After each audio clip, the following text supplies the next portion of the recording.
Kitabur Riqaq, kajian Fathul Bari syarah Sahih Bukhari. Kitabur Riqaq tentang kelembutan hati, melembutkan hati itu ya. Bab 29. Ini masih erat kaitannya ya dengan bab sebelumnya, bab 28.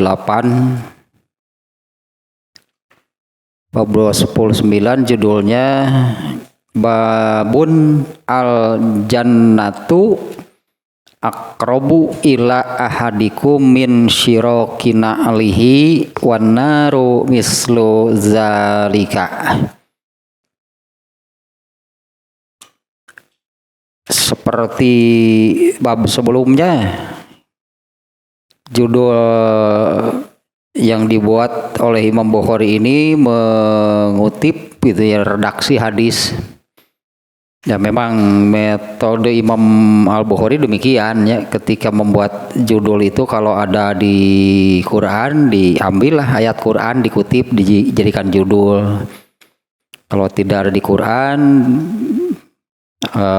dari hadis gitu ya, kalau tidak dari hadis Nabi, dari sahabat, tidak ada sahabat, tabi'in, tidak ada tabi'in, dari ulama di bawahnya, kalau tidak ada bikin sendiri gitu judulnya.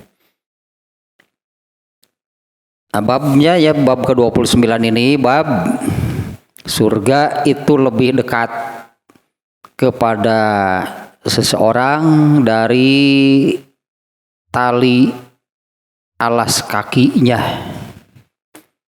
Itu judulnya ya. Ini redaksi hadis nih. Wan naru mislu zalika, demikian juga dengan neraka. Jadi dua-duanya berarti ya, surga dan neraka gitulah. Hanya surga dan neraka itu lebih dekat kepada seseorang dibandingkan dengan tali alas kakinya. Apa sih sulit memahami redaksi yang demikian ya, ini kiasan, ini bahasa kiasan, ini pasti nih ya. Di dalam apa namanya ya, naskah gitu ya, tentang Sahih Bukhari gitu ya, tentang ini perlu dijelaskan sedikit nih ya, tentang kitab Sahih Bukhari ini. Ke bawah, sebutlahnya ke bawah teh, ke ulama-ulama setelah Imam Al-Bukhari. Nah, naskah Imam Al-Bukhari ini tersebar dan ternyata ada beberapa gitunya, beberapa naskah itu ada yang berbeda. Nah, di antaranya dalam satu naskah ternyata hadis ini atau bab ini tidak ada. Artinya hadisnya ada tapi babnya tidak ada.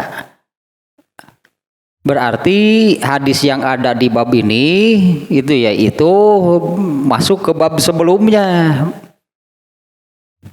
Kalau ini kan berdiri sendirinya dengan bab ke-29-nya judul yang demikian. Nah, ternyata di satu naskah gitunya ya, tentang naskah Sahih Imam Al-Bukhari ini, nah ada yang tanpa judul, bukan tanpa judul, hadis yang ada di bab ini bagian dari yang sebelumnya. Nah, karena memang secara makna masih erat kaitannya. Nah, di awal tadi saya katakan ini bab 29, ini masih erat kaitannya nih dengan bab 28. Nah, bab ke-28 yang kita ulang sedikit nih ya, yaitu babu hujibatin naru bisyahawat. Ya, bab neraka itu ditutupi tabirnya, ditutupi tabir, ditutupi tirai sehingga tidak terlihat langsung. Kemarin hadis yang lebih jelas itu kan waktu Allah menciptakan surga dan neraka, Allah selesai menciptakan surga dan neraka, Allah memerintahkan Jibril, lihat surga. Kalau aslinya Malaikat Jibril kan masuk dan melihat segala yang ada di dalamnya. Malaikat Jibril berkesimpulan tidak akan ada satu orang pun yang mendengar surga itu kecuali pasti sangat ingin ya dengan surga dan segala isinya. Kemudian diperintahkan untuk coba lihat neraka, masuk ke dalamnya, ternyata kan apinya kan bergulung-gulung, saling himpit gitu ya, apinya apa namanya entah sebesar apanya. Kemudian malaikat Jibril mengatakan tidak ada satupun yang mendengar neraka pasti tidak mau, itu pasti ngeri lah itu ya, pasti ngeri kalau mendengar neraka. Setelah itu kemudian Allah menutupi surga dengan tirai, tabir, hijab. Makanya hujibat itu dihalangi gitu ya, ditutupi, dihalangi. Jadi tidak terlihat langsung. Kemudian malaikat Jibril diperintah lagi, coba lihat sekarang. Ternyata surga sudah ditutupi di apa namanya, ada tabir gitu ya, ada hijab, ada tirai gitulah. Nah, tirainya seperti apa yang menutupi surga? Al-makarih ternyata. Al-makarih itu sesuatu yang membuat manusia jadi enggan justru. Ya enggan, malah sungkan, malah cenderung benci gitu, malah cenderung bencinya. Makarih itu tidak disukai, malah cenderung benci. Dan ketika melihat neraka kan Allah menutupi dengan tirai, dengan hijab, dengan tabir sesuatu yang menurut karakter manusia ini sesuatu yang disukai. Nah, setelah ditutup demikian, malaikat Jibril kan mengatakan setelah ditutup, aku khawatir tidak akan ada satu orang pun yang mau ke surga karena yang terlihat adalah tabirnya. Dan ketika melihat neraka justru manusia malah benar kan, seperti laron-laron desa berduyun-duyun ke kota. Pasti berlomba, berduyun-duyun, saling sikut. Ya itu menuju ke karena tirainya, karena tabirnya yang asyahawat. Nah itu ya hadisnya, itu hadisnya yang menerangkan yang lebih jelas. Kalau yang ada di bab 28 kan hanya redaksi hadisnya ringkas. Hujibatin naru bisyahawat, ya neraka itu ditutupi oleh tabir, oleh tirai yang berupa asyahawat, itu sesuatu yang sesuai dengan manusia. Jadi kalau manusia melihat dua tirai tersebut kemana nih mengarah? Pasti ke arah neraka. Nah, karena kan yang dua-duanya yang terlihat adalah tirainya. Setelah malaikat Jibril sendiri kan setelah melihat tirainya mengatakan demikian. Padahal kalau melihat aslinya, malaikat Jibril mengatakan gak akan ada manusia yang tidak ingin ke surga. Artinya bukan hanya ingin, tapi pastilah mengarahnya itu ke surga. Sebelum neraka ditutup, gak akan ada manusia yang mengarah ke neraka. Semuanya ngeri pasti. Tapi setelah ditutup kan yang terlihat tirainya, tabirnya. Kemana manusia mengarah nih setelah ditutupi ke neraka dan surga ditutupi oleh hijab, oleh tabir. Setelah ditutupi itu kemana manusia mengarah? Malaikat Jibril mengatakan pasti semuanya mengarah ke neraka. Nah, itu yang kemarin ya nih yang sekarang nih nanti terlihat nih kaitannya nih ya. Nah, yang sekarang ini judulnya dan memang juga sama sih dengan hadisnya ya. Babun al jannatu aqrabu ila ahadikum min syirokina alihi wan naru mislu zalik. Ya, bab surga itu lebih dekat kepada seseorang daripada tali sandalnya. Itu redaksi hadisnya demikian. Demikian juga dengan neraka. Nah, hadis yang pertama An Abdillahi radhiyallahu anhu qala, dari Abdullah nya Ibnu Mas'ud nih, Abdullah dari Abdullah semoga Allah meridhoinya, dia berkata Nabi sallallahu alaihi wasallam bersabda, nah itu yang tadi redaksinya, al jannatu aqrabu ila ahadikum min syirukina alihi wan naru mislu zalik. Ya, surga itu lebih dekat kepada seseorang dibandingkan dengan tali sandalnya sendiri itu ya. Demikian juga dengan neraka. Ini secara harfiah atau secara redaksi gitu ya. Bukan hanya surga, soalnya kan yang disebut lebih dekat kepada seseorang bukan hanya surga, tapi dua-duanya. Baik surga ataupun neraka gitu ya, itu lebih dekat kepada seseorang.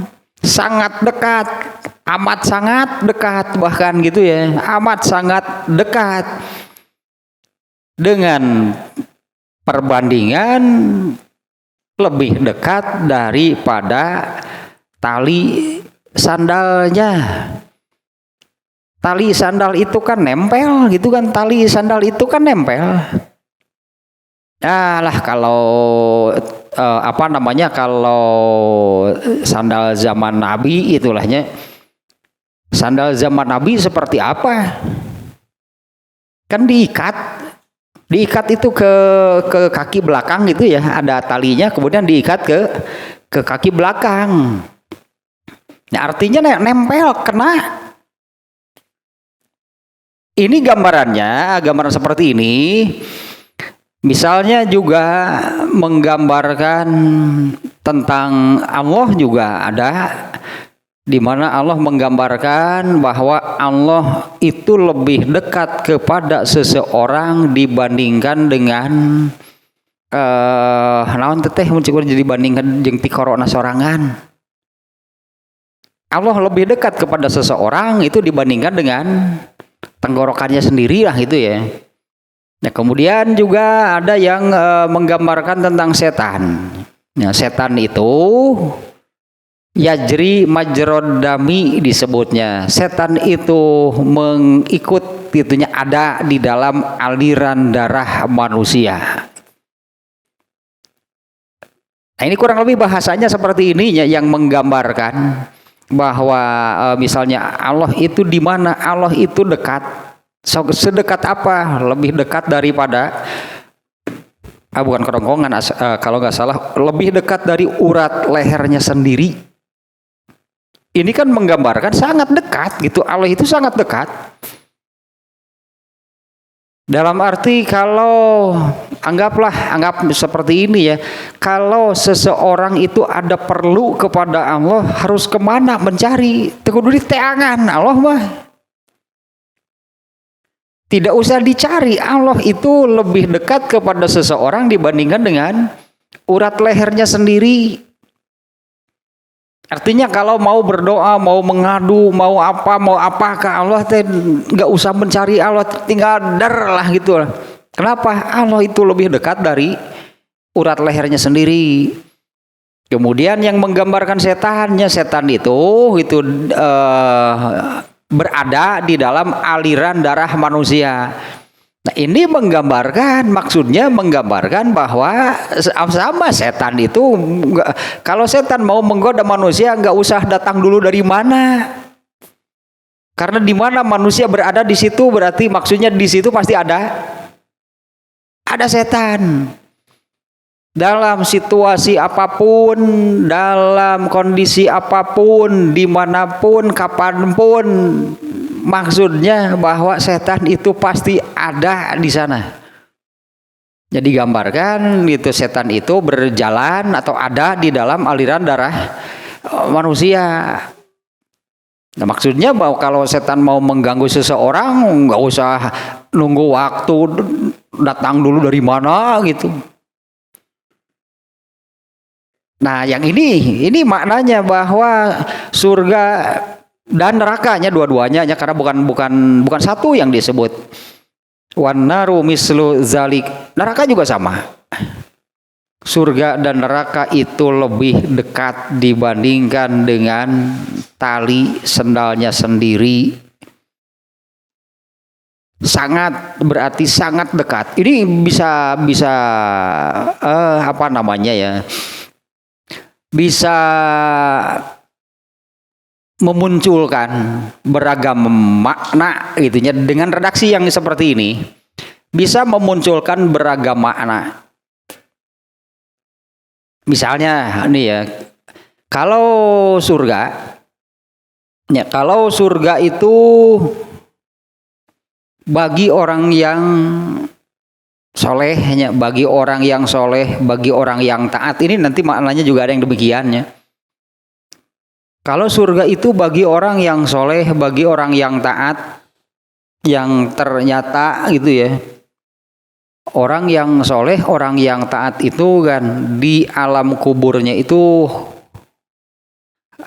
selama apapun itunya mereka berada di alam kubur hanya terasa hanya seperti orang tidur malam hari kemudian bangun subuh. Padahal bisa jadi ribuan tahun di alam kuburnya, tapi terasanya itu seperti orang tidur malam hari bangun subuh dan mimpi yang indah, mimpi atau orang soleh mah itu pasti yang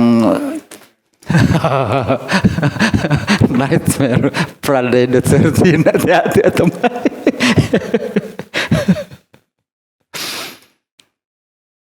Nah ini dengan kondisi yang demikian, artinya begini ya. Bagi orang yang masih hidup, anggaplahnya, bagi orang yang masih hidup, orang yang soleh gitu, orang yang masih hidup di dunia itu orang yang soleh. Di mana umur itu kan dirahasiakan oleh Allah kan, umur atau jatah hidup atau kapan seseorang meninggal itu kan dirahasiakan. Artinya bisa sudah sangat dekat, bisa entah kapan lah gitunya. Pokoknya bisa sedetik mulai dari sedetik ke depan. Meninggal itu kemungkinan iya mau sedetik ke depan, semenit ke depan, sejam ke depannya, sehari, seminggu, sebulan. Kan tidak tahu kapan ini seseorang meninggal. Nah, kalau digambarkan seperti tadi, andai nih ya, ada orang yang soleh ternyata meninggal besok. Artinya dia masuk ke alam kubur besok dan di alam kuburnya hanya semalam. Kan terasanya seperti hanya semalam. Ya mungkin hidup di dunianya sampai besok berapa jam lagi. Kemudian di alam kuburnya hanya satu malam, kiamat. Dan kesananya ke surga. 2 poe deui surga teh berarti tah. Kalau di andai gitunya seseorang yang soleh ternyata hidupnya itu hanya sampai besok. Berarti kan pindah ke alam kubur. Di alam kuburnya berapa lama? Ya entah kapan kiamat, tapi terasanya mau ribuan tahun pun hanya seperti orang yang tidur malam hari bangun subuh. Terus ke akhirat, ke surga kan itu 2 poe deui ke surga teh. Aya meureun lamun kalau jatah hidupnya seminggu deui lah gitu ke surga teh anggap. Nah ini kalau di antaranya memaknai ini surga itu sudah sangat dekat. Ya surga itu lebih dekat daripada tali sandalnya. Itu redaksinya ya. Nah sekarang nih dari sini nih Ibnu Hajar al-Asqalani, beliau pun mengutip ada beberapa ulamanya yang menjelaskan hadis ini. Satu nih Ibnu Battal. Kalau nggak salah Ibnu Battal ini ya seorang ulama yang sering nih dikutip oleh Ibnu Hajar al-Asqalani. Nah Ibnu Battal mengatakan maksudnya dari hadis ini adalah an-ta'ata musilatun ilal jannah. Jadi pantas kalau di salah satu naskahnya Imam Al-Bukhari, hadis-hadis ini bukan dalam bab dengan bab baru, tapi masih bagian dari yang sebelumnya. Ya, karena kan yang sebelumnya itu surga ditutup oleh Al-Makarih. Al-Makarih itu apa sih? Al-Makarih itu adalah taat. Ya, al-makarih itu apa? Al-makarih itu taat. Artinya taat itu sesuatu yang menurut aslinya manusia nggak mau, pasti berat gitunya untuk dijalani lah. Yang namanya taat itunya berat, sulit, tidak disukai gitu. Taat itu sebetulnya demikian. Apa yang suka gitu manusia itu taat kepada Allah, enggak. Taat al-makarih taat. Artinya taat itu sesuatu yang tidak disukai sebetulnya oleh manusia. Begitu dijalani terasa sulit, terasa berat. Kecuali kalau berdasarkan ayat ini kan fa amma man a'ta wattaqa wasaddaqa bil husna fasanu yassiruhu lil, kecuali yang sudah dimudahkan oleh Allah. Kecuali yang berarti kecuali yang ditolong oleh Allah. Secara umum ditolongnya kalau menurut ayat demikian lah, bahasanya demikian itunya ayat yang barusan fasanu yassiruhu, maka kami mudahkan. Berarti berat kan asalnya. Fasanu yassiruhu lil yusra, maka kami mudahkan gitu jalannya menuju ke surga. Pada asalnya taat itu berat, sulit, pikasa belen, teu pikaresepeun, geuleuh pokona mah. Kayak gitu kan tirai yang menutup surga itu yang demikian. Sehingga malaikat Jibril kan ketika coba lihat lagi sekarang surga seperti apa setelah ditutup, ternyata penutupnya itu hal yang demikian. Sehingga malaikat Jibril mengatakan, aku khawatir gak akan ada satupun manusia yang menuju ke sana. Kenapa? Karena baru melihatnya saja, anggaplah kalau tirai gitunya, baru melihatnya saja sudah horea mung. Tapi ketika melihat tirai penutup neraka, tayeun nepi ka resebeun mah pasti akan mengarah ke sana. Nah, kecuali orang-orang yang fasanu yassiruhu lil yusra, nah itu baru. Nah, ini yang berat, ini yang beratnya, ini yang berat, ini yang sulit. Karena penutup tirai neraka itu di dalam hadisnya kan asyahawat. Asyahawat teh kahayang jeung karesep.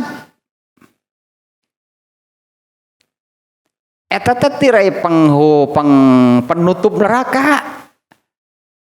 Sementara kalau manusia mengikuti asyahawat pasti ke neraka. Sementara nah ini kalau untuk taat pasti awalnya harus memaksakan diri. Untuk taat itu pasti harus memaksakan diri karena taat itu berat, taat itu sulit, taat itu tidak menyenangkan. Itu pada asalnya nih ya. Kecuali kan kalau yang fasanu yassiruhu lil yusra, kecuali orang yang sudah diberi pertolongan oleh Allah justru berubah syahwatnya kahayang jeung karesepna teh karena taat, karena jelas ke surga kesananya. Nah disebutnya di kemarin juga sudah ada penjelasan Ibnu Hajar Al-Asqalani menjelaskan. Jadi disebutnya ini kan tirai penutup surga. Yang terlihat itu adalah tirai penutup surga. Disebutnya kalau orang yang berhasil mengoyak, merobek, menghilangkan gitulah tirai tersebut, pasti akan nampak surga yang sesungguhnya dan akan menuju ke sana. Karena asyahawat hal yang menyenangkan itu kan ukurannya adalah syahwat. Apa iya indah gitu syahwat tirai yang berupa syahwat itu indah nggak? Ya indah, tapi indahnya itu seukuran lah. Indahnya itu hanya seukuran yang ada pada manusia. Kalau indah menurut manusia yang bagaimana? Ya indah yang menurut manusia itu apa yang nampak. Kalau melihat sesuatu yang pemandangan misalnya ya, melihat pemandangan yang indah, tado karar itu, coba bandingkan indah dengan indahnya surga. Kan jauh itunya, karena ini indahnya hanya sebatas menurut syahwat. Tapi kalau surga indahnya itu menurut Allah. Jauh pisan kan perbedaannya. Tapi karena surganya tertutup oleh tirai jadi yang terlihat itu adalah yang indah menurut syahwat. Padahal kalau tirai penutup surga yang tadinya makarih pika horeamun pika sebeleun teu pika hayangeun, kalau itu disebutnya itu dikoyak lah gitunya. Kalau itu dikoyak itu dirobek dihilangkan akan nampak gitu indah yang sesungguhnya. Pasti berubah, akan mengarah ke surga. Karena indahnya asyahawat yang menjadi penutup atau yang menjadinya penutup tirai yang menutupi neraka itu nggak ada apa-apanya gitulah nu eta mah. Anggaplah tetah indahnya senang, indah, nikmat menurut syahwat manusia. Pasti sebatas keduniaan yang kadarnya rendah. Dan sesungguhnya kan di balik syahwat itu kalau terus mengikuti mengarah kepada syahwat, sama ini tirai yang berupa syahwat ini juga akan terkoyak gitunya, akan terkoyak, akan robek dan hasilnya masuk neraka. Kalau yang terus kan mengarah ke syahwat, nanti tirai lah gitu ya, tirai syahwatnya ini akan sama, akan terkoyak, barulah nampak neraka yang sesungguhnya. Tangan buah geus moal bisa balik deui mun geus nepi ka kitu mah pasti masuk neraka. Karena artinya orang ini yang betul-betul gitu hidupnya itu mengarah kepada syahwat saja yang diikutinya, kahayang jeung karasep, enggak ada ketaatan. Ketaatan namanya saridona teh lah saya ya. Taat mah nyelang, taat mah saridona saaya-aya kayak ari kaburu. Karena kan arahnya sedang seperti laron dia kan tanpa rem, tanpa kendali. Dan akhirnya akan menembus mengoyak tirai yang menutup neraka dan hasilnya masuk neraka. Tentu karena taat mah ada pahoream taat batu. Kecuali tanya untuk berarti ini kan kalau kenyataannya gitu ya bahwa pada manusia itu memang sudah ada al-hawa. Pada manusia itu sudah ada, itu menjadi fitrah, menjadi bagian manusia, itu memiliki syahwat. Setiap manusia itu boga kahayang jeung karasep. Nah yang berat itu tak mengarahkan itunya kahayang jeung karasep teh kana taat, eta mah perjuangan berat nu eta mah. Karena begitu dibelokkan ke arah ketaatan yang terlihat kan sesuatu yang tapi kahayangan. Dijalani paksakeun berat ternyata. Ya, kecuali kalau yang memang sudah melampaui sebutlah melampaui puncak perjuangan, anggaplah hanya terus gitulah naonnya diperjuangkan terus diarahkan kepada ketaatan. Setelah mencapai puncaknya pasti turun tangke mah hampang we taat genah. Ngan eta ta masana nyakna ta eta nu kudu kuat mah. Kalau yang tidak kuat balik deui karena syahwat. Nah itu dah kalau menurut syahwat makan yang terasa indah, nikmat, menyenangkan itu adalah ketika melihat tirai penutup neraka. Can ge nepi gitu karena tirai penutup surga. Kalau sampai ke sana singkirkan gitu tirainya, dirobek, dikoyak tirainya, akan terlihat surga yang sesungguhnya. Nah kembali lagi nih ke sini nih ya. Nah Ibnu Battal mengatakan seperti ini nih. Anna ta'ata musilatun ilal jannah. Tak iya makanya masih erat kaitannya. Ketaatan itu menyampaikan ke surga. Anna ta'ata musilatun ilal jannah. Ketaatan itu menyampaikan ke surga. Hanya teta ketaatan itu kalau di hadis yang sebelumnya eta al-makarih itu no eta gitu. Surga itu ditutup oleh al-makarih. Apa sih al-makarih teh? Taat al-makarih teh. Apa terlihat indah, boro-boro gitu teh. Wah, hoream ninggalin lagi.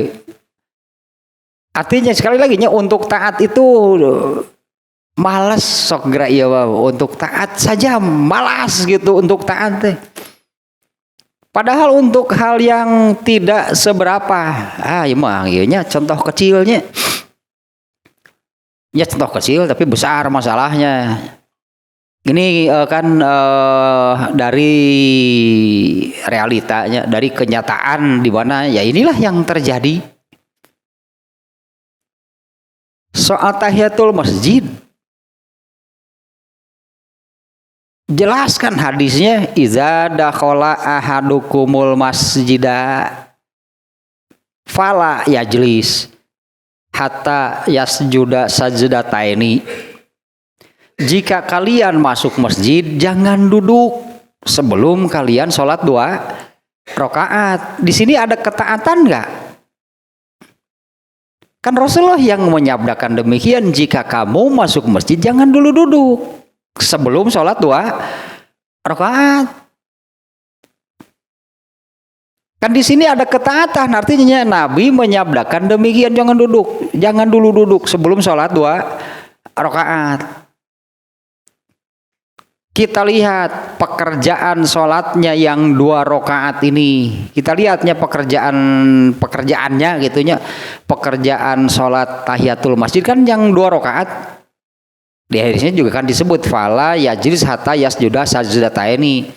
Jangan dulu duduk sebelum sholat 2 rakaat gitu akan maknanya. Nah kita lihat nih sholat 2 rakaat. Resep tuh. Suka nggak mengerjakannya? Coba mengerjakannya itu hayang tuh resep tuh. Pada itu hayang jeung resep tuh. Hayang tuh resep tuh mengerjakan sholat. Munnya mau pika hayangan, pika resepan pasti loba anu migawe. Banyak kan yang enggan melakukan bukan tidak tahu. Bukan tidak tahu kan ada hadis tersebut. Apalah tahiyatul masjid mah. Tapi ketika masuk masjid mengerjakan enggak? Da teu pika hayangan teu nu kitu teh. Tapi karesepeun deh. Ya kenapa tidak melakukan? Apa karena tidak tahu gitu ada sholat 2 rakaat gitunya yang namanya tahiyatul masjid? Tuh masa enggak tahu. Nah kenapa tidak melakukan eta al-makarih teh tapi kahayangan tapi karesepeun. Padahal apa karena berat gitu mengerjakan sholat 2 rakaat? Boro-boro berat apanya sholat 2 rakaat mah sholat 2 rakaatnya. Teu capek, teu lila, teu mayar. Sok geura. Ya kalau dikerjakan itu kan capek gitu sholat tahiyatul masjid 2 rakaat enggak? Apa lama?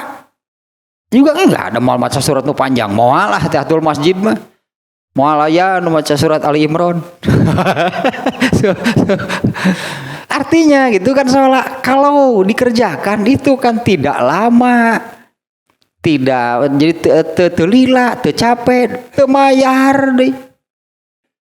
Tapi ini kan kenyataannya nih ya, ini realitanya. Kenapa banyak yang tidak melakukan? Tak eta al makarih gitu, udah tepi kahayangan, tepi karesepeun. Kecuali kalau orang yang sudah memaksakan diri untuk saya harus taat, anggaplah gitunya, saya harus taat. Di sana kan ada sabda Nabi itu kan melarang duduk sebelum sholat tahiyatul, meskipun sholat ini bukan wajib tentu, karena sholat wajib itu hanya 5, hanya sholat wajib itu hanya yang 5, selain yang 5 semuanya itu sunat. Nah, kenapa tidak dilakukan? Tak al makari gitu. Coba dirasakan. Emang kita mau coba teh? Emang hayang gitu tahiyatul masjid dan ente? Emang resep gitu? Ente. Sehingga banyak yang tidak melakukan itu karena yang enggan melakukan. Tapi beda lagi kan dengan orang yang sudah atau mengarahkan kepada taatnya, mengarahkan kepada taat secara total, anggaplah hanya mengarahkan dirinya itu kepada taat secara total. Aya nu kitu moal diliwat lebar. Ya, karena di situ kan ada kan soal taat dan tidak taat. Nah, kan menyabdakan demikian, mau ditaati ya, kalau ditaati ya kerjakan, berarti ya jangan duduk sebelum sholat 2 rakaat.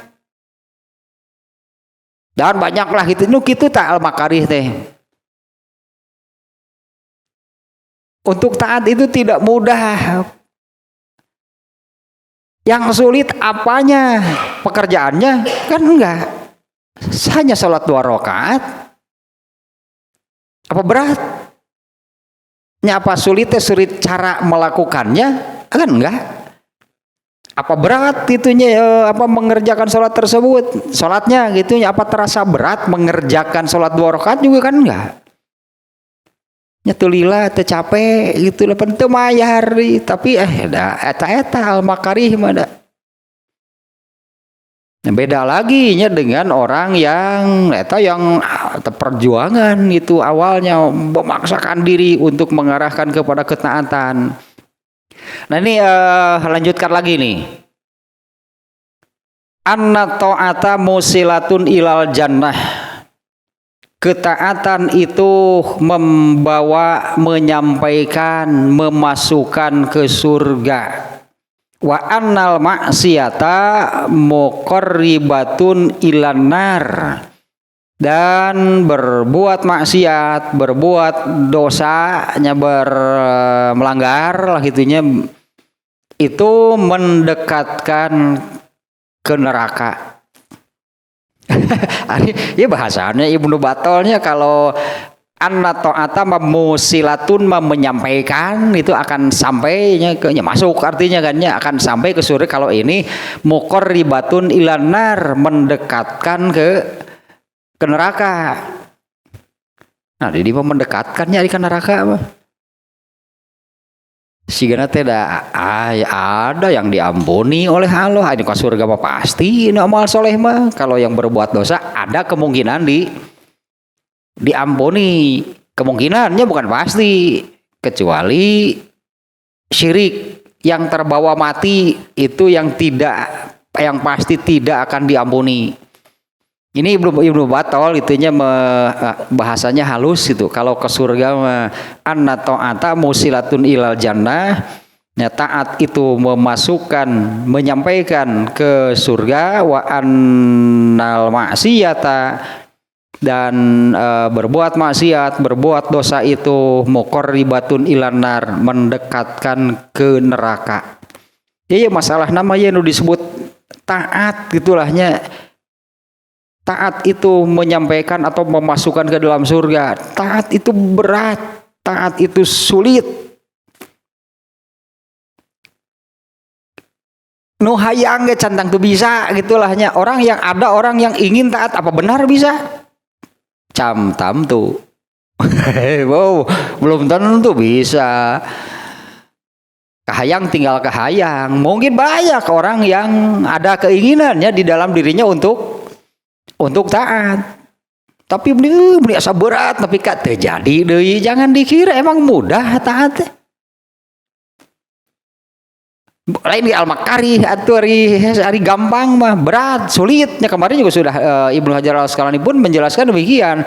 Kalau ternyata benar nih seseorang ini mengarahkan tahu dan di balik Al-Makarih itu surga gitu kan, di balik Al-Makarih itu surga. Kalau ingin ke surga artinya harus melalui Al-Makarih ini. Dan kemarin juga digambarkannya Ibu Hajar Al-Asqalani menggambarkan Al-Makarih seperti apa, ibarat gurun pasir yang tandus panas dan tapi harus dilalui. Berarti harus tahan banting berarti kan. Kalau baru sedikit saja panas kieu moga eta Al-Makarih teh. Tanpa melalui itu tidak akan bisa. Ya dengan ilmu kan, dengan ilmu menjadi tahu bahwa yang nampak itu iya gitu Al-Makarih sesuatu yang tidak menyenangkan, tapi di balik itu adalah surga.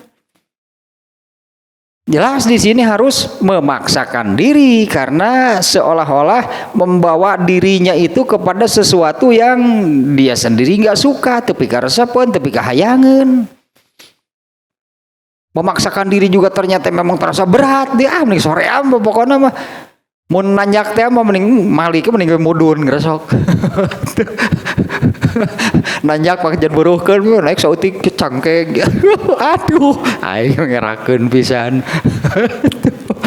Naik sautik langsung cangkeng teu kiat cenah. Balik deui we gresok mudun geunah. Itulah gambarannya nih. Anna ta'ata musilatun ilal jannah. Taat itu menyampaikan ke surga. Nah, nyata sebenarnya harus digaris bawahi. Taat itu tidak mudah. Coba contoh tadi ini realitanya kita melihat di banyak lah gitu. Kita melihat di banyak masjid. Coba perhatikan kalau ada orang-orang yang masuk masjid, mereka mengerjakan nggak sholat tahiyatul masjid? Apa sih susahnya gitu kan? Kalau apa sih susahnya? Kenapa sampai tidak? Apa berat gitu mengerjakan teh? Artinya pekerjaan teh kan udah berdirinya, rukunya dari takbir sampai salamnya itu berat untuk dikerjakan. Apa sulit itu untuk dikerjakan kan enggak? Nah, kenapa tidak melakukan? Nah, ini yang tidak ada, ketaatannya yang tidak ada. Apalagi dengan dikemas. Wah, dikemas ya dengan bios tentu gede. Turun udah sunat ieu. Itu celaka situ. Setiap ada yang sunat gitu ngomong nanti. Mun bae tentu gede surat ieu. Nanti ada amalan yang lain, makan baik dan tentu kita sunat iya.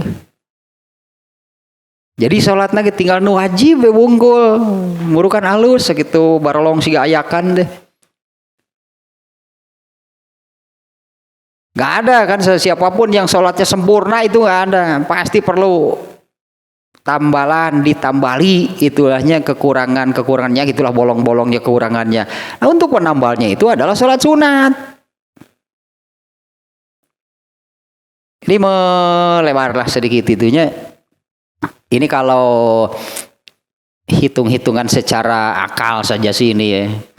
Karena kita juga nggak tahu kalau sholat sunat itu hadisnya ada kan untuk menyempurnakan, melengkapi, menambah lah gitunya kekurangan, bolong-bolong itu yang ada pada sholat wajib.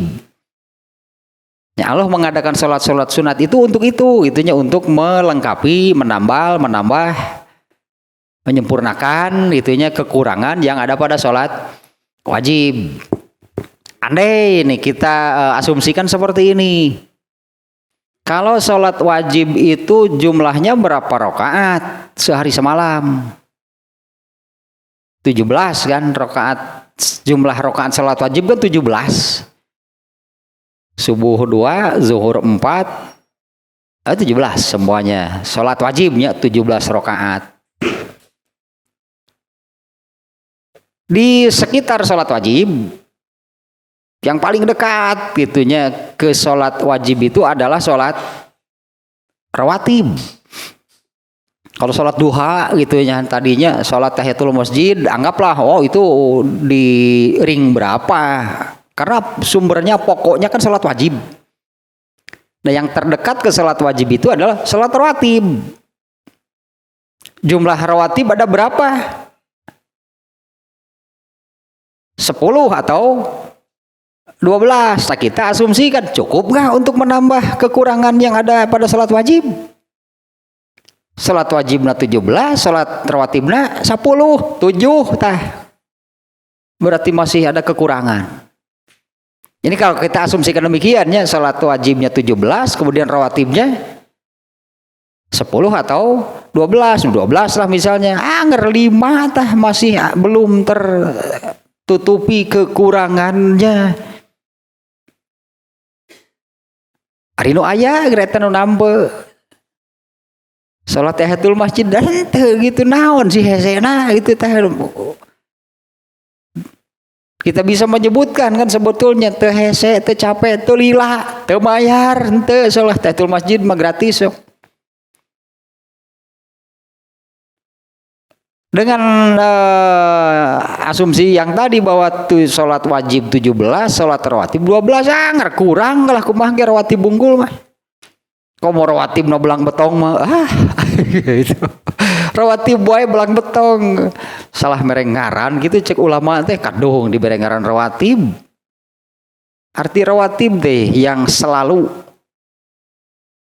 Rawatib teh artinya tetap dikerjakan secara tetap. Itu arti kata rawatib. Salat itu yang itunya salat yang dinamai salat rawatib ku para ulama teh ngarah ngingetan teh para ulama mabager. Diberi nama salat rawatib artinya salat nusasari. Eta teh salat nusasari yang selalu dikerjakan, yang tidak pernah ditinggalkan, itu arti kata rawatib. Rawatib nawai belang betong teka bayang salat sunat yang lainnya bagaimana? Tara berarti sok perhatikan. Ya kalau salat rawatibnya saja sudah demikian, salat yang lain boro-boro.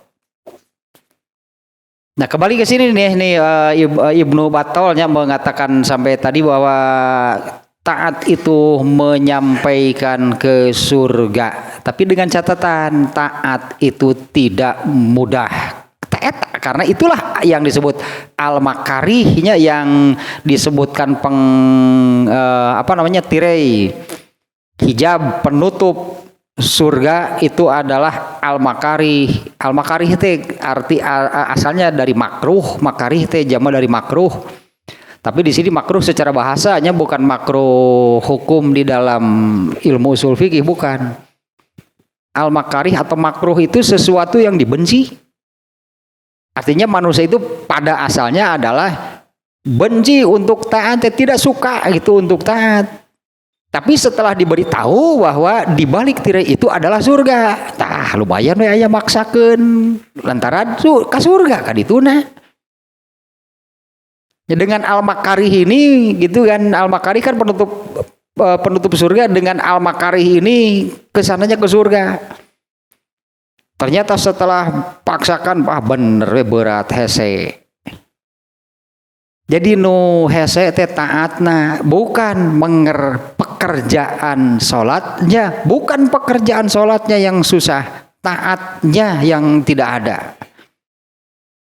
Padahal kalau salat tahiyatul masjid yang hanya 2 rakaat mudah kan dikerjakannya, pekerjaannya kan mudah.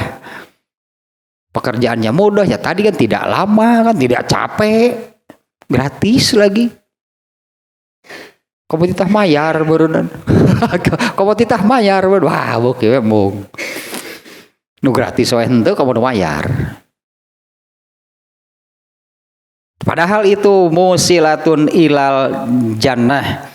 Wa annal maksiata muqarribatun ilan nar, dan berbuat maksiat itu maksiat, berbuat dosa, melanggar itu mendekatkan, apa persisnya, memasukkan ke neraka. Kemudian kalimat berikutnya masih dari Ibnu Battal nih.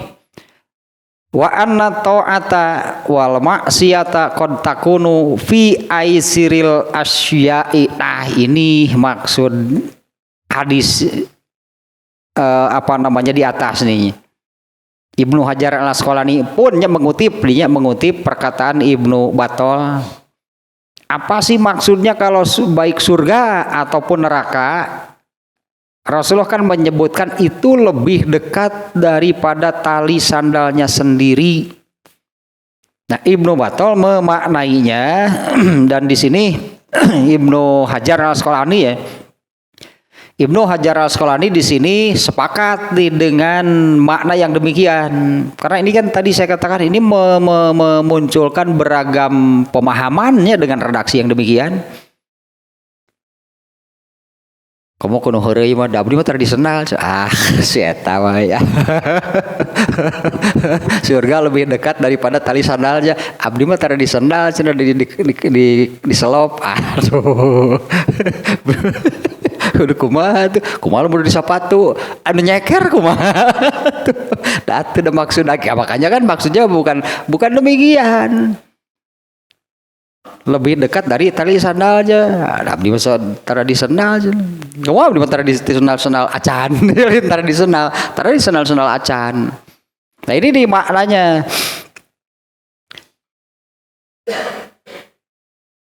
Anna ta'ata wal maksiat, karena dua-duanya kan yang disebut baik surga atau neraka. Kata Ibnu Battal yang kalimat sebelumnya surga ketaatan itu menyampaikan ke surga, dan berbuat dosa itu memasukkan ke neraka. Nah, dua-duanya taat dan maksiatnya, taat dan maksiat, dua-duanya nih. Keduanya itu kadang-kadang menjadi hal yang paling ringan bagi manusia. Coba ini dicerna dulu maknanya nih ya. Kadang-kadang dua-duanya gitunya beramal soleh, artinya kan taat, artinya kan beramal soleh. Kadang-kadang justru taat atau sebaliknya berbuat dosa itu menjadi hal yang paling ringan untuk manusia. Ini Ibnu Battalnya memaknai surga dan neraka itu lebih dekat dari tali sandalnya sendiri. Kadang-kadang beramal soleh gitu sebutnya, kadang-kadang beramal soleh atau berbuat dosa itu menjadi hal yang paling ringan, hal yang paling mudah bagi seseorang. Nah, kemudian Ibnu Hajar al-Asqalani ini ya memberikan contoh atas statement tadinya Ibnu Battal yang mengatakan makna hadis ini yang ujungnya yang barusan, kadang-kadang ya berbuat dosa, beramal soleh atau berbuat dosa itu menjadi hal yang paling mudah, hal yang paling ringan bagi seseorang. Waqad taqaddama fi hadzal makna qoriban. Nah, contohnya adalah hadis yang ini. Innar rajula la yatakallamu bil kalimati. Nah, ini yang sebegitu mudah gitulahnya. Begitu mudah. Contohnya adalah hadis yang sesungguhnya seseorang itu dia mengucapkan satu kata saja yang Allah ridhoi, atau yang sebaliknya gitu ya. Sesungguhnya seseorang itu dia mengatakan satu kata saja yang Allah tidak suka, yang Allah membuat Allah tidak suka, yang membuat Allah murka, itulahnya. Maka Allah akan memasukkannya ke dalam neraka selama 70 tahun hanya dengan mengucapkan satu kata yang Allah tidak suka. Tak, padahal berkata itu sangat ringan, sangat mudah kan. Pernah saya sampaikan bahwa sebetulnya kalau membagi atau bahasanya ya, amal manusia itu kan sebetulnya yang beramal itu kan ruh, karena manusia itu kan ruh ya. Kalau jasad itu ibarat pion gitu, sebutannya ibarat pion itu, maka di perintah apapun ya dikerjakan lah. Tapi kan jadinya itunya amal itu terbagi menjadi dua, ada amal ruh saja, ada juga amal ruh yang melalui jasad ya, atau disebutnya dengan bantuan jasad. Amal jasad ini terbagi menjadi dua, berbicara dan berbuat. Itulah berkata dan berbuat. Ya seperti sabda Nabi itu kan ada hadis tentang hadis itu kan ada hadis qauli berupa ucapan, ada hadis fi'li yang berupa amal Nabi. Ini kan dua-duanya. Nah, amal jasad itu berkata dan berbuat. Dari semua amal jasad yang paling banyak dilakukan dalam sehari-harinya itu adalah berbicara. Itu amal yang paling banyak dilakukan. Sok bandingkan dengan amal apapun, bicara paling banyak. Dibandingkan dengan makan. Nah, makan kan cuma 3 kali sehari. Pagi nasi kuning di sanguan.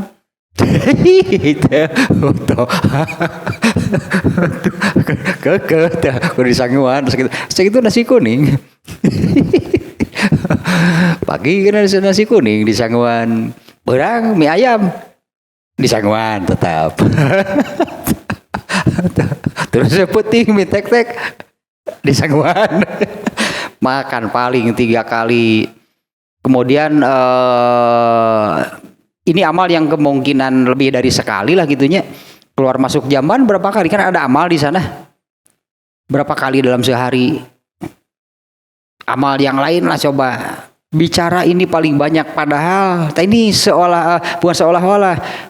Ini Ibnu Battalnya memaknai hadis ini. Kadang-kadang gitulah, beramal soleh atau berbuat dosa itu menjadi hal yang paling mudah. Nah, kemudian Ibnu Hajar Al-Asqalani memberikan dalilnya bahwa nah ini kan bicara ini kan yang paling mudah lah gitu. Kadang-kadang terlontar sementara dirinya sendiri tidak sadar. Bahkan di dalam hadis yang menerangkan ini kan orangnya sendiri malah tidak sadar, geus jadi akhlak eta mah tidak sadar mah mun ngomong teh kitu eta mah. Ya artinya sudah jadi akhlak orangnya sendiri kan sudah jadi akhlak mah sudah di luar kesadaran. Di luar kontrol lah gitunya, seperti yang nyetir kan eta teh nincak gas nincak rem teh setara mikir deui atuh.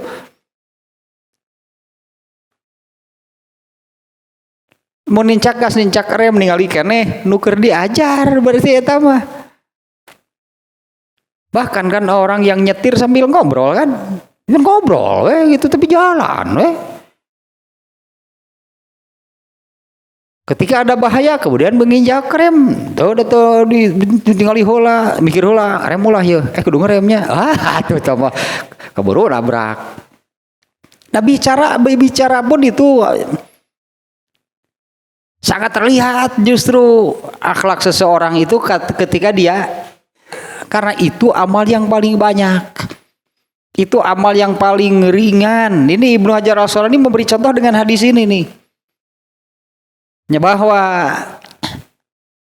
wa anna ta'ata wal maksiata qad takunu fi aisaril asya'i, bertaat atau berbuat maksiat artinya baik beramal soleh ataupun berbuat dosa itu kadang-kadang menjadi hal yang paling ringan, paling yang begitu mudah gitu, artinya dilakukan begitu mudah terjadi. Karena memang di hadisnya kan Rasulullah menyebut dua, surga dan neraka. Ibnu Battal menyebutkan kan kalau taat beramal soleh itu menyampaikan ke surga, kalau berbuat dosa menyampaikan ke neraka. Nah, Rasulullah menggambarkan lebih dekat dari tali sandalnya itu, ini maksudnya bahwa kadang-kadang beramal soleh atau berbuat dosa itu menjadi hal yang paling mudah gitulah terjadi. Apalagi bagi orang yang kalau berakhlakul karimah berarti amal soleh yang menjadi akhlaknya ringan, mudah gitunya mengerjakan, mudah gitu terjadinya amal soleh. Kalau orang yang berakhlakus sayyi'ah, yang berakhlak buruk, nah keburukanlah yang menjadi akhlaknya, itu mudah juga terjadi.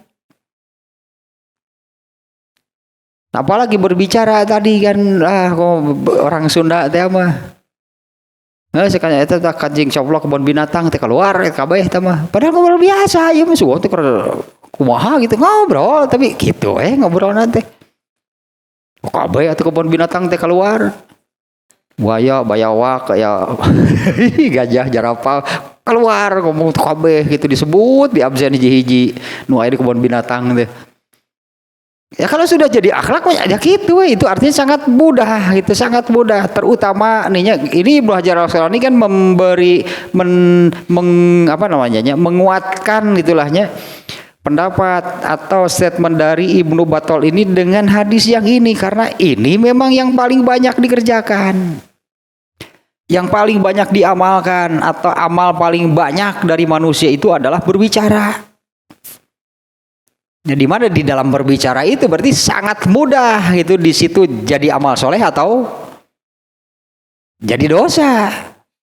Nah, bicaranya itu apakah menjadi amal soleh yang berpahala atau, nah tentu bicara yang menjadi amal soleh dan berpahala itu kalau sesuai dengan apa yang Allah tetapkan, yaitu di surat Al-Ahzab ayat 70. Allah memerintahkan kan, ya ayyuhallazina amanu ittaqullaha wa qulu qaulan sadidan. Soal bicara mah Allah mengatur. Ya, wahai orang yang beriman, bertakwalah kamu dan bicaralah yang merenah, sadidnya yang baik dan benar lah gitulahnya. Bicaralah yang baik dan benar. Kemudian melalui hadis Rasulullah SAW lebih menguatkan sekaligus menjelaskan ya. Soal bicara ini bahkan oleh Rasulullah dikaitkan dengan yang ini, man kana yu'minu billahi wal yaumil akhir, barang siapa beriman kepada Allah dan hari akhir, fal yakul khairon au liyasmut, bicaralah yang baik atau diam. Kalau bicaranya yang baik atau lebih baik tidak diucapkan karena bukan yang baik, ternyata berarti disebut atau diam katanya. Ya, bicaralah yang baik artinya kalau ini yang baik nih maka diucapkan, atau diam karena kalau diucapkan juga ini bukan hal yang baik, bukan perkataan yang baik, bukan kata yang baik, maka diam, itu dapat pahala berarti. Tapi cara mah ini hadisnya ya paling mudah lah dari berbicara. Paling mudah itu dari berbicara. Paling mudah itu karena memang bicara itu adalah amal paling banyak dibandingkan dengan yang manapun. Bicara itu amalan paling banyak. Padahal bicara itu kan ini tuntutan tuntutan seperti apa kalau berbicara ayat Quran itu artinya langsung dari Allah. Nah, bicaralah wa qulu qaulan sadidan. Oleh Rasulullah kemudian dikaitkan sebetulnya kan dengan barang siapa beriman kepada Allah dan hari akhir. Jadi kalau orang yang bicaranya tidak baik, bukannya bicara yang baik atau diam, bukannya bicara yang baik atau diam. Ini kan ciri, ini tanda, Ini tandanya, ini cirinya orang ini beriman kepada Allah dan hari akhir. Nah, kalau yang berbicaranya tidak baik, bukannya diam, artinya kan kalau yang tidak baik harusnya diam. Karena perintahnya itu kan kalau berbicara itu bicara yang baik. Nah, kalau yang bicaranya tidak baik berarti imannya dipertanyakan. Benar beriman nggak? Karena Rasulullah menyebutkan itu barang siapa beriman kepada Allah dan hari akhir, bicaralah yang baik atau diam. Jadi kalau ada seseorang yang bicaranya tidak baik, ini masalah di mana?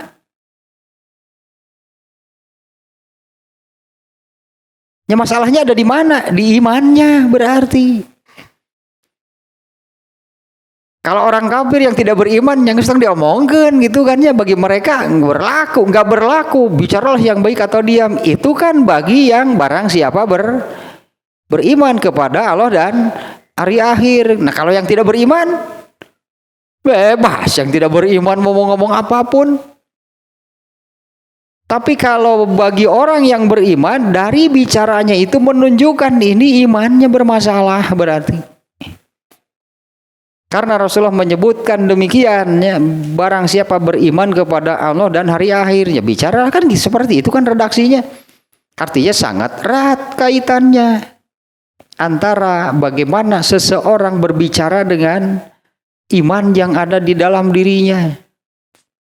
Ini tadi mau kebun binatang kabeh di absen, jarapah yang orang-orang siraru diserbutan.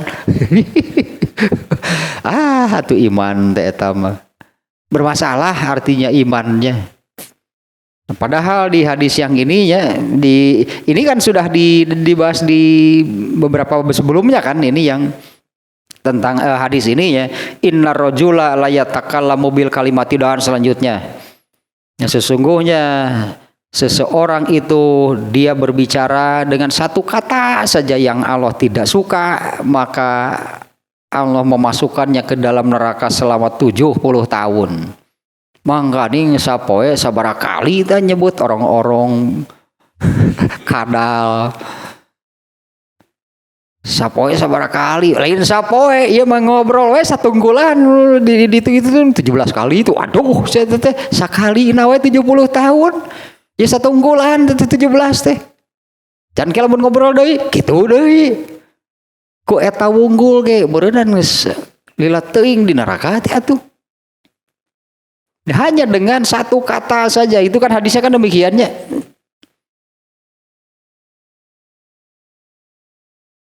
Mana ayam coba si ayam itu mah. Itu kabeh disebutan atuh. Keur ngobrol we cek urang seunam mending geus lalab we teh digayem we gitu mah. Nafayan bagi lil mar'i an la yazhada fi qalilin minal khairi an ya'tiyahu. Nah, maka ini lanjutannya nih. Hendaklah, bahasa kita itu perintah gitu tehnya, bagi orang ketiga itu teh hendaklah teh. Maka hendaklah siapapun an la yazhada fi qalilin, jangan meninggalkan fi qalilin meskipun itu hal kecil. Jangan dibiarkan, jangan dilewatkan, jangan ditinggalkan fi qalilin, meskipun itu kecil, minal khair, amal soleh lah gitunya. Makanya jangan dilewatkan. Ya, jangan dilewatkan, jangan diabaikan, jangan dibiarkan gitunya, meskipun itu kecil. Amal soleh sekecil apapun itu lah nuturkeunnya hese. Jangan membiarkan, melewatkan, mengabaikan amal soleh sekecil apapun apabila kesempatan itu datang. Fayan bagi lil mar'i an la yazhada fi qalilin minal khairi an ya'tiyahu. Ya, maka atau hendaklah bagi siapapun, itu ini terjemah bebasnya ya. Janganlah membiarkan, meninggalkan, melewatkan, mengabaikan gitulahnya amal soleh sekecil apapun ketika kesempatan beramal itu datang. Jadi contohnya si tadi dah diukurna ku teu hese, teu berat, teu capek, teu lila, teu mayar, teu pan dipigawena. Padahal kesempatan itu ada. Padahal kesempatan itu udah datang kan?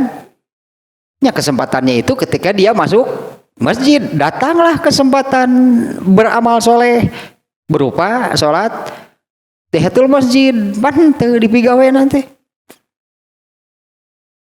Kemudian yang berikutnya wala fi qalilin minasyarri an yajtanibahu. Nah, dan janganlah melewatkan, membiarkan, mengabaikan keburukan sekecil apapun an yajtanibahu untuk menjauhinya. Ya tentu sebaliknya lahnya kalau amal soleh jangan dilewatkan itu sekecil apapun ketika amal soleh kesempatannya gitu masalahnya ya ketika kesempatan beramal soleh itu datang ya jangan diabaikan, jangan dilewatkan, jangan dibiarkan tanpa dikerjakan sekecil apapun. Nah untuk keburukan yang sebaliknya ya jangan dilewatkan, maksudnya jangan dilewatkan an yajtanibahu untuk menjauhinya, meninggalkannya. Fa innahu la ya'lamul hasanata allati yarhamuhullahu biha, karena sebetulnya ini terjemah bebas ini dari sini Ibnu Hajar Al-Asqalani, karena sebetulnya kita tidak tahu yang sesungguhnya hakikatnya rahmat seperti apa yang Allah berikan ketika seseorang beramal soleh. Ya hakikatnya rahmat seperti apa? Kalau merahmati pasti. Ya karena la ya'lamul fa innahu la ya'lamul hasanata, karena seseorang tidak tahu gitunya kebaikan apa gitunya yang Allah berikannya. Allati yarhamuhullahu biha, di mana itu sebagai tanda atau Allah merahmatinya karena orang itu sudah mengerjakan amal soleh, itu pasti dirahmati oleh Allah. Nah hanya ya itulah di sininya karena kita tidak tahu rahmat Allah seperti apa gitulahnya kebaikan seperti apa yang Allah rahmati bagi orang tersebut dengan beramal soleh. Wala sayyi'at allati yaskhatul alaihi biha, dan kita tidak tahu kemurkaan seperti apa. Ya, kemurkaan seperti apa dari Allah kepada seseorang ketika dia berbuat dosa. Nyaho-nyaho ngejeleger berentati Allah teh. Seperti kalau dulu kan demikiannya. Kalau dulu itu umat-umat terdahulu kan demikian. Umat-umat yang membangkang kaum Ad, kaum Samud kan tiba-tiba ngejeleger teh sama jelegur, datang halilintar mati semuanya. Itu karena ya Allah sudah sudah sampai puncaknya lah gitu umat nabi dulu itu membangkang terhadap nabi utusan Allah. Ya seperti umat Nabi Nuh kan tiba-tiba kan didatangkan banjir besar. Nah kita tidak tahu kalau yang demikian seperti umat dulu itu sudah tidak Allah berlakukan untuk umat Rasulullah.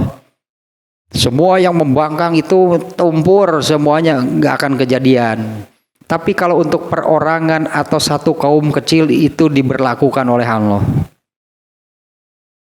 Nah, artinya ini dia karena kita tidak tahu keburukan seperti apa yang akan Allah timpakan apabila Allah sudah murka karena melakukan perbuatan dosa. Tanya tiba-tiba gitu tiba-tiba ngejeleger, apakah kalau umat Rasulullah itu diberlakukan untuk perorangan atau satu kaum kecil lah, tidak seluruh kaum seperti umat terdahulu langsung oleh Allah diazab dan semuanya musnah. Kaum Nabi Lut kan sekaligus semuanya. Ya kaum Nabi Lut itu sekaligus semuanya karena daerahnya dibalikan oleh Allah, rumahnya menjadi menghadap ke bawah, semua yang membangkang karena yang Nabi Lutnya dan orang-orang yang taatnya sudah diberitahu dulu oleh Allah menyingkir karena Allah mau mendatangkan azab. Ternyata disebut ngejalager tiba-tiba. Mana kita tahu? Ya itu kan karena kita tidak tahu keburukan apa yang Allah akan timpakan kalau Allah sudah murka karena berbuat dosa. Ya, kemudian sampai di sananya kalimat itu dari Ibnu Battalnya ditambah dengan penjelasan dari Ibnu Hajar Al-Asqalani. Tekaop. Itulah itunya makna kalau hadis yang kedua dulu lah sedikit nih ya. Hadis yang kedua unik ini hadisnya nih. An Abi Hurairah anin Nabi sallallahu alaihi wasallam qala asdaqu baitin qala syair ala kullu syai'in ma khalallahu batilun. Ya, dari Abu Hurairah dari Nabi sallallahu alaihi wasallam beliau bersabda, ini sabda nabinya ini unik nih hadis nih. Asdaqu baitin qalahu syair, sebaik-baik bait kalau di Arab itu dulu gitulah disebutnya bersyair. Kalau di kita ini berbalas pantun itu budaya Arab. Jadi banyak pantun-pantun yang mereka buat tentang apa gitulahnya. Ada pantun jenaka, ada pantun agama gitu, ada pantun itu budaya Arab. Entah kan Melayu kayaknya, Melayu kepengaruhan. Ada budaya Arab di bukan budaya sihnya, budayanya Arab di Malaysia sangat kental nih kepasakan naga ada pasakan Arab. Tadi ada Upin Ipin men berbalas pantun. Nah ini Rasulullah menyabdakan seperti ini. Jadi Rasulullah juga ya melihat sehari-hari itu orang Arab demikian. Nah Rasulullah mengatakan asdaqu baitin qalahu syair, sebaik-baik bait pantun gitunya yang dibuat oleh seorang penyair adalah, nah ini nih kalimat yang ini ternyata ada dulu gitunya penyair atau pantun yang bunyinya seperti ini. Nah Rasulullah menyebutkan sebaik-baik bait pantun adalah yang ini nih. Ala ketahuilah kullu syai'in ma khalallahu batilun. Segala sesuatu kullu syai'in intinya segala sesuatu ma khalallahu batilun selain Allah adalah batil. Segala sesuatu selain Allah adalah kebatilan. Ya kita bayangkan saja Arab Quraisy lah anggaplah Arab Quraisy yang ratusan tahun turun temurun beragama jahiliyah, kira-kira pantunnya seperti apa? Ya berbalas pantunnya seperti apa? Ya pantun jahiliyah karena itu. Berbeda kemudian dengan setelah ada Islam, di antaranya ya terwarnailah sampai ada seorang penyair yang membuat pantun seperti ini. Ala kullu syai'in ma khalallahu batilun. Ketahuilah bahwa segala sesuatu selain Allah itu adalah batil. Nah, sebetulnya kan benar demikian karena kembali lagi sedikit nih ya. Karena ini kan masih ada kaitannya dengan bab ke-28 yaitu asyahawat al-makarih. Itu kan penutup tirai itu kan asyahawat penutup neraka, al-makarih penutup surga.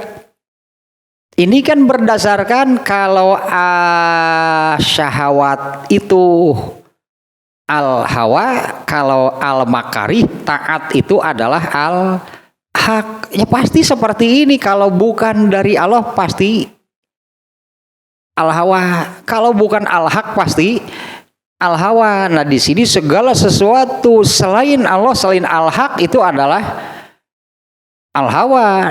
Pasti kebatilan, yang bukan dari Allah itu pasti kebatilan.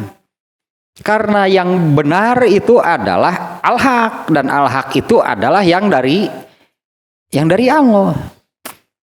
Tapi kemarin juga sudah tersampaikannya yang ayat al-haqqu min rabbika, al-haq itu dari Tuhanmu, fala takunanna minal mumtarin, jangan sekali-kali kamu termasuk yang ragu. Al-haq itu dari Tuhanmu, inilah yang benar.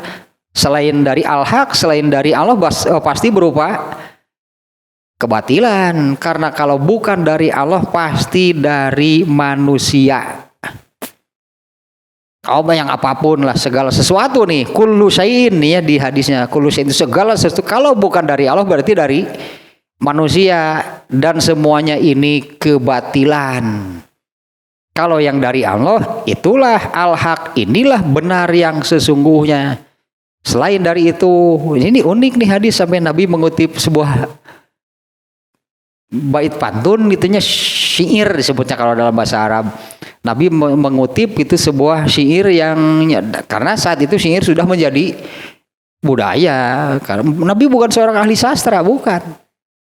Nya mempelajari itunya, enggak, itu kalau syair-syair seperti ini lalu lalang atau sehari-hari terdengar di Arab mah ada yang seperti ini, dan memang benar.